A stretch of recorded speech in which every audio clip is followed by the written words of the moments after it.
יש לנו אתגר אמיתי. אנחנו כאן בישראל מעצבים את החברה הישראלית. אנחנו עדיין מדינה בהתארגנות, אנחנו עדיין בונים את עתידנו, בונים את כלכלתנו, בונים גם את הגבולות שלנו. אנחנו חייבים עד 2018 להגדיר גבולות סופיים למדינת ישראל.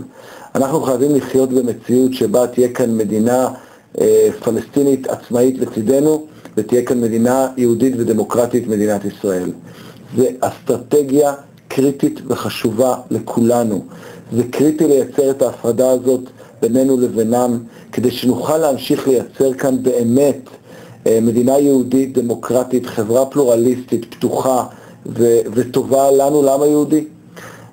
אני רוצה לחיות כאן ב-2018 במציאות שיש בה שלום, שיש בה יחסים טובים בין ישראל לבין מדינות ערב כולן.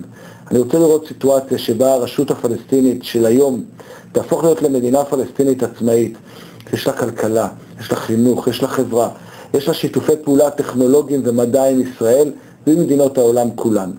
אני רוצה לראות את ישראל בזכות אותו הסכם שלום שיהפוך להיות מהסכם שלום רק עם הפלסטינים, אני מקווה להסכם שלום רחב, כמדינה שהיא אבן שואבת לכל האזור כולו, שמניעה שילוב של הכוח המדעי הטכנולוגי שיש פה עם הכסף הערבי שיש מסביב, ואני מאמין שבדרך הזאת ב-2018 המזרח התיכון יכול להיות באמת גן עדן אמיתי. אנחנו הצעירים יכולים לשנות את עתידנו היום. אנחנו היום יכולים להחליט מה יהיה ב-2018. אם נאמין ונלחץ ונשאף שיהיה פה הסכם בינינו לבין הפלסטינים, לא נוותר על האופציה הזאת של השלום, אנחנו נוכל להגיע ב-2018 למציאות הזאת של חיים הרבה יותר טובים, גם לנו, הישראלים בישראל, וגם לפלסטינים ולערבים במזרח התיכון.